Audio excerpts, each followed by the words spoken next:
রাজা তার উজিরকে অনেক ভালোবাসতেন। মন্ত্রী বলল, রাজা মশাই, আপনি উজিরকে এত ভালোবাসেন কেন? আমাকে তো উজিরের মতো এত ভালোবাসেন না।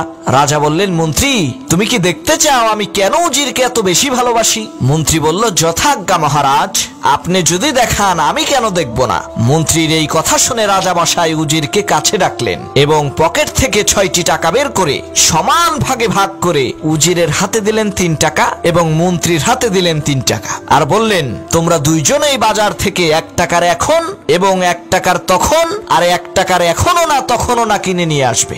রাজার এই কথা শুনে মন্ত্রী আকাশ থেকে পড়ল। সে বলল, সর্বনাশ, এই ধরনের আজগবি কথা তো আমি জীবনেও শুনি নাই, কিন্তু রাজার আদেশ পালন তো করতেই হবে, কি আর করার। মন্ত্রী বাজারে গেল এবং দোকানদারকে বলল, ভাই, আমাকে একটা এখন আর একটা তখন আর একটা এখনো না তখনও না দাও তো।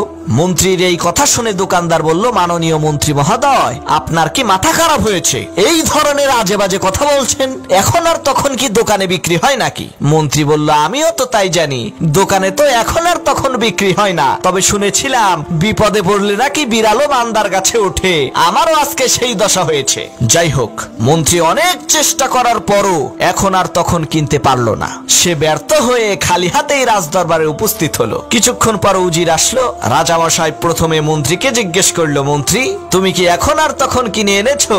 মন্ত্রী বলল, জাহাপনা, আমাকে ক্ষমা করবেন, আমি অনেক খুঁজেও এখন আর তখন পাইনি। রাজামশাই এবার উজিরকে জিজ্ঞেস করলো, উজির, তুমি কি এখন আর তখন কিনেছো?